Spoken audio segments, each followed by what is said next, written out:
Okay, I want you to watch out now. Here's one of these other guys, pigs, come in and they start visiting these guys here. And I don't know how this other pig got in there, but it started fighting like crazy. Now watch this. This is kind of interesting. Hold on, I gotta pause this thing here.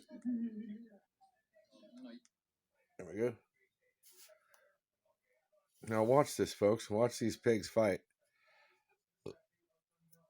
This is after old Black Betty got caught in the fence.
Now see, there's 8 pigs in there.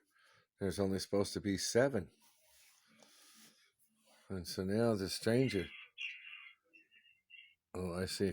That's him right at the bottom of your screen. He's the stranger. And they know it. Trying to fight him off. See that?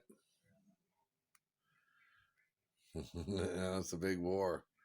Now all the little piggies are trying to get him. See that? It's a dominancy.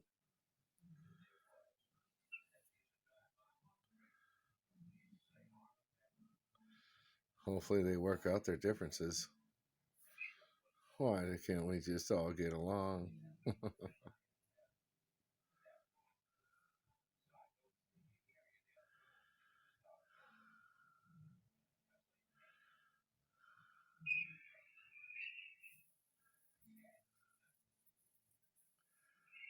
Now she's concerned because there's a strange pig in her little nest area.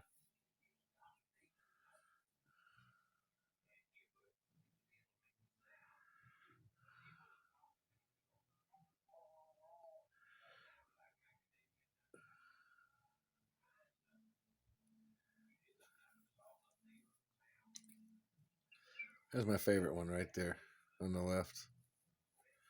That's one too. I like the belt on that one. Anyway, here's some lessons learned about this. Uh, Make sure you get higher pins. Make the fences high enough, okay? You count how many squares over there. You see the one to the left? That's probably high enough, but the one on the right is way too low. Don't mess around with stuff like that, folks. That's asking for trouble. And as you can see, that one video before, oh my goodness, that was terrifying.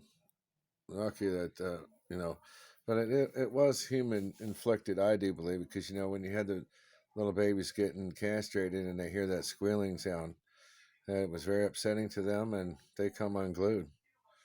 So that's why I tell you should do the castration off-site somewhere else. It's less stress on everyone. It's a lot easier for humans to do it too. So I agreed, and I knew that too going into this, but this was all an experiment, so you guys can learn from it as well. If you want to take shortcuts, you'll run into these kind of crazy problems.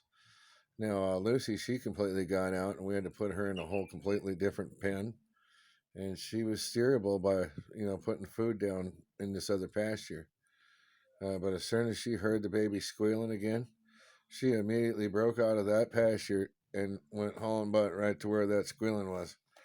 So yeah, it was interesting doing this castration. Um, Even if you have the pigs weaned, they need to be quite a ways away. And I kind of think that that's a no-brainer, but some people don't realize it. When you're raising pigs, something you don't think about.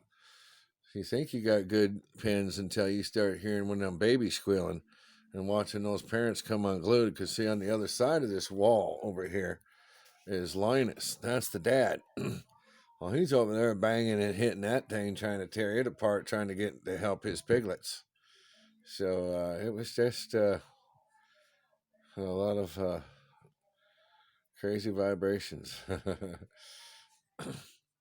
Now, and you know that you're living when you're hearing that pig screaming, I'll tell you. So I hope we all learned some lessons from this. And thank you guys for watching the Star Wizard channel. Because, of course, without you guys, there'd be no channel. And I just hope you stick with us. And we're just, like you say, we're going to get better and better each time. Now, this pen here, this is on my surveillance videos because it's just easier for me to record this way and download. Because they don't like the format that my video recorder uses. So I have to record this from the phone and then give it to you guys. Anyway, I try to do it in 7 minutes so you guys learn something from this. Anyway, lesson learned from the pigs, and try to get the pigs captured before the castration person gets there, and then call the castration person to show up. That's the best way to do it, folks. Make sure you catch these piglets all in a smaller pen, and then make sure you get the mothers away, and that's the lesson learned here. That's your 7 minutes and a lesson learned about piggies. And these pigs are raised in California, and we are having fun doing it. There is easier and safer ways. Thank you for watching, and make sure you subscribe and give me a thumbs up if you would.